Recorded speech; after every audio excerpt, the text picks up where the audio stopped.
Today we're going to discuss ruptured saline implants. Ruptured saline implants are a huge part of my practice. I've been in practice now 26 years. Dr. Stuart Linder, Beverly Hills board certified plastic and reconstructive surgeon. All the implants that are made in the United States are either by Mentor Corporation or by Allergan Pharmaceuticals. Those are the only two saline FDA-approved implants in the United States. They all have a single valve, and they all are filled with a fill tube in the operating room. Everything is sterile.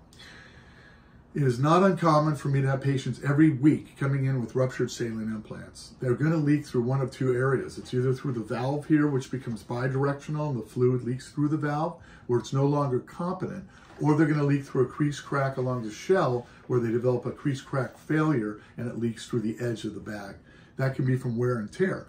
90% of the leakage or deflations of the saline implants is through the valve itself. So saline implants are very safe. If they do leak, again, it's just sterile salt water, sodium chloride normally, that's placed into these implants. And when do they rupture? Ruptured implants can occur anytime after you've placed an implant. It can be for many reasons. They can rupture due to trauma. They can rupture after a mammogram. They can rupture after pregnancy or breastfeeding. They can rupture from blunt trauma, such as a motor vehicle accident and a whiplash with a seatbelt. Or they can rupture from just heavy exertion, such as working out and training exercises. So you never know.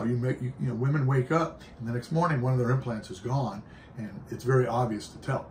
Unlike silicone implants, where it's more difficult to determine rupture, where an MRI is often required, saline implants are a clinical diagnosis for rupture in that you can determine by just looking at your breast that one is significantly smaller than the other, and as a result, you probably have a leakage, and it's most commonly from the valve itself.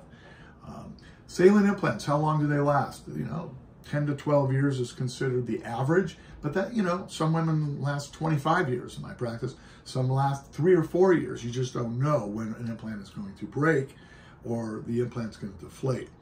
So what do you need to do if your implant is ruptured? If it's ruptured, it's really important that you see your board certified plastic and reconstructive surgeon and have your examination, and then have that implant removed. And if there is scar tissue, concurrently have the capsulectomy or capsulotomy, and or both, scar tissue removed and the implant replaced at the same time.